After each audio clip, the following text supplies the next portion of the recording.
18 महीने के एरियर का प्रस्ताव पास, 1 करोड़ कर्मचारियों की मौज, मिलेंगे 2,30,000 रुपये, जाने डिटेल। केंद्रीय कर्मचारियों और पेंशन भोगियों के लिए ये खबर किसी बड़े तोहफे से कम नहीं है। एरियर के प्रस्ताव और संभावित वेतन वृद्धि से उन्हें आर्थिक राहत मिलेगी। सभी कर्मचारी अब सरकार के आधिकारिक घोषणा का इंतजार कर रहे हैं। नई दिल्ली, 1 करोड़ केंद्रीय कर्मचारियों और पेंशन भोगियों के लिए बड़ी खुशखबरी है।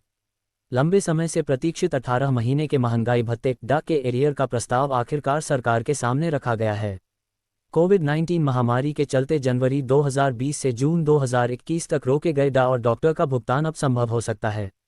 बदलाव, केंद्रीय कर्मचारियों को साल की दूसरी छमाही के महंगाई भत्ते का बेसब्री से इंतजार है। अनुमान है कि सितंबर 2024 में उन्हें में बढ़ोतरी की खुशखबरी मिल सकती है। वर्तमान में कर्मचारियों को 50% का लाभ मिल रहा है, जो जुलाई 2024 से 0 से गणना शुरू होने पर उनके मूल वेतन में शामिल हो जाएगा। इससे सैलरी में बम्पर वृद्धि होगी। उदाहरण के तौर पर, जिन कर्मचारियों की मौजूदा मूल वेतन 8,000 रुपये है, उनकी सैलरी बढ़कर 17,000 रुपये हो जाएगी।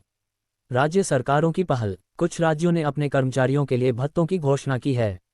राजस्थान सरकार ने भी छठे वेतन आयोग के तहत आने वाले कर्मचारियों के लिए 18 महीने का लंबित एरियर देने का ऐलान किया है। भारतीय रक्षा कर्मचारी संघ के महासचिव मुकेश सिंह ने केंद्र सरकार से 18 महीने का एरियर जारी करने का आग्रह किया है। वित्त मंत्री निर्मला सीतारमण को लिखे पत्र में उन्होंने कहा, महामारी और आर्थिक समस्याओं के कारण 2020-21 के लिए डीए और डीआर की 3 किस्तों को रोक दिया गया था। अब जब देश की वित्तीय स्थिति में सुधार हो रहा है, तो सरकार को 18 महीने के एरियर का भुगतान करना चाहिए। प्रधानमंत्री को पत्र। राष्ट्रीय परिषद जेसीएम के सचिव मिश्रा ने प्रधानमंत्री नरेंद्र मोदी को लिखे पत्र में कहा, केंद्र सरकार के कर्मचारियों और पेंशन भोगियों को परेशान कर रहे प्रमुख मुद्दों की ओर ध्यान दिलाना मेरा कर्तव्य है। अगर सरकार 18 महीने के एरियर के प्रस्ताव को स्वीकार करती है, तो कर्मचारियों को वेतन में बड़ी रकम मिल सकती है। नई केंद्र सरकार जुलाई में अपना पहला पूर्ण बजट पेश करने वाली है। इस बजट में केंद्रीय कर्मचारियों के महंगाई भत्ते में 4% का इजाफा हो सकता है, जिससे उनकी बेसिक सैलरी में बम्पर बढ़ोतरी होगी। वर्तमान में कर्मचारियों को 50% डीए का फायदा मिल रहा है, जो बढ़कर 54% हो सकता है। अगर आपकी सैलरी 20,000 रुपये है, तो 4% डीए के हिसाब से 800 रुपये प्रति महीना की बढ़ोतरी होगी, जिससे सालाना 9,600 रुपये का इजाफा होगा। इसके अलावा मोदी सरकार फिटमेंट फैक्टर में भी तगड़ा इजाफा कर सकती है। वर्तमान समय में कर्मचारियों को 2.60 गुना फिटमेंट फैक्टर का लाभ मिल रहा है, जिसे बढ़ाकर 3.0 गुना किया जा सकता है। बोनस अलाउंस, केंद्र सरकार ने आज 48 लाख कर्मियों और 67 लाख पेंशनरों को दिवाली का तोहफा देते हुए डीए और डीआर में 3% की बढ़ोतरी की है। हालांकि सरकार ने कोरोना काल के दौरान रोके गए 18% डीए के एरियर को लेकर कोई बात नहीं कही। केंद्र सरकार में 1 करोड़ से अधिक कर्मचारियों और पेंशनरों के डीए डीआर में 3% की बढ़ोतरी की गई है। महंगाई भत्ते की दर अब 53% हो गई है। हालांकि सरकार ने कोरोना काल के दौरान रोके गए 18% डीए के एरियर को लेकर कोई बात नहीं कही। कैबिनेट बैठक के निर्णयों की जानकारी देते हुए केंद्रीय मंत्री अश्वनी वैष्णव ने बताया, अभी डीए डीआर की दरों में 3% की वृद्धि की गई है।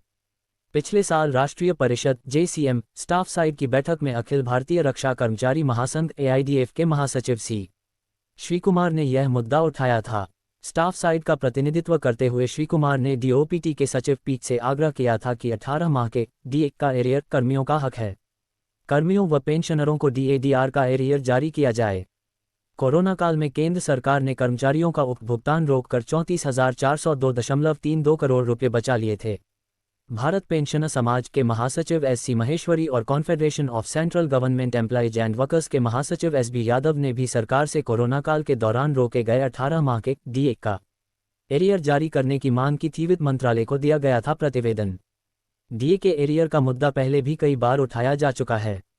National joint council of action NJCA के वरिष्ठ सदस्य एवं अखिल भारतीय रक्षा कर्मचारी महासंघ एआईडीएफ के महासचिव सी श्री कुमार ने बताया, कर्मियों के हितों से जुड़े मुद्दे, जिसमें पुरानी पेंशन बहाली सहित कई दूसरी मांगें शामिल हैं, लगातार उठाए जा रहे हैं। इन सब के साथ ही कोरोना काल में रोके गए 18 महीने के डीए डीआर के भुगतान की लड़ाई भी जारी है। कैबिनेट सचिव को स्टाफ साइड की राष्ट्रीय परिषद जेसीएम द्वारा 18 माह के डीए एरियर के भुगतान के लिए पहले ही लिखा जा चुका है। इस बाबत वित्त मंत्रालय को भी प्रतिवेदन दिया गया है। केंद्र सरकार को सुप्रीम कोर्ट के फैसले का हवाला भी दिया है।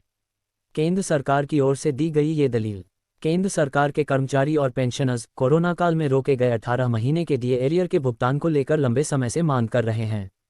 केंद्र सरकार ने बजट सत्र में यह बात मानी थी कि डीए की बकाया राशि जारी करने के लिए कई कर्मचारी संगठनों की ओर से आवेदन मिले हैं।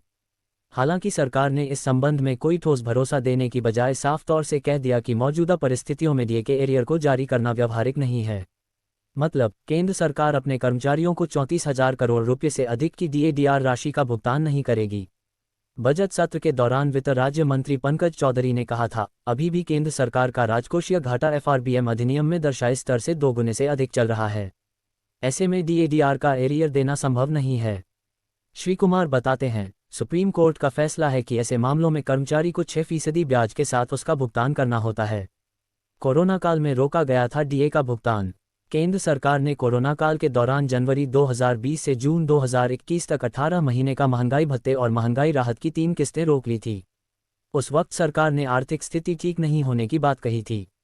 राष्ट्रीय परिषद जेसीएम के सचिव शिव गोपाल मिश्रा ने तब कैबिनेट सचिव के साथ हुई बैठक में इस मुद्दे को उठाया था। कर्मियों को उम्मीद थी कि उन्हें बकाया राशि मिल जाएगी, लेकिन केंद्र सरकार ने इसे सिरे से खारिज कर दिया। श्री कुमार के मुताबिक सरकार के मन में खोट आ चुका है। केंद्र ने 2020 के प्रारंभ में कोविड-19 की आड़ लेकर सरकारी कर्मियों और पेंशनरों के डीएडीआर पर रोक लगा दी थी। उस वक्त कर्मियों के 11% डीए का भुगतान रोककर केंद्र सरकार ने करोड़ों रुपये बचा लिए थे। उसके बाद कर्मचारी संगठनों के प्रतिनिधियों ने 18 माह के एरियर के भुगतान को लेकर सरकार को कई तरह के विकल्प सुझाए थे। इनमें एरियर का एकमुश्त भुगतान करना भी शामिल था। सरकार की घोषणा का निकला ये मतलब। कोरोना काल के बाद केंद्रीय मंत्री अनुराग ठाकुर ने ये घोषणा की थी कि कर्मचारियों को 28% के हिसाब से महंगाई भत्ता मिलेगा। उस वक्त उन्होंने एरियर को लेकर कोई बात नहीं कही। केंद्रीय मंत्री की घोषणा का अर्थ ये था कि बढ़े हुए डीए की दर 1 जुलाई 2021 से 28% मान ली जाए। इसके अनुसार जून 2021 और जुलाई 2021 के बीच डीए में एकाएक 11% वृद्धि हो गई, जबकि 1.5 साल की अवधि में डीए की दरों में कोई वृद्धि दर्ज नहीं की गई। 1 जनवरी 2020 से लेकर 1 जुलाई 2021 तक डीएडीआर फ्रीज कर दिया गया था। कोरोना संक्रमण काल में डीए की 3 किस्त 1 जनवरी 2020, 1 जुलाई 2020, 1 जनवरी 2021 रोक दी गई थी। इसके बाद सरकार ने जुलाई 2021 में महंगाई भत्ते को बहाल कर दिया था। तब 18 महीने की बकाया 3 किस्तों का पैसा देने पर सरकार चुप हो गई।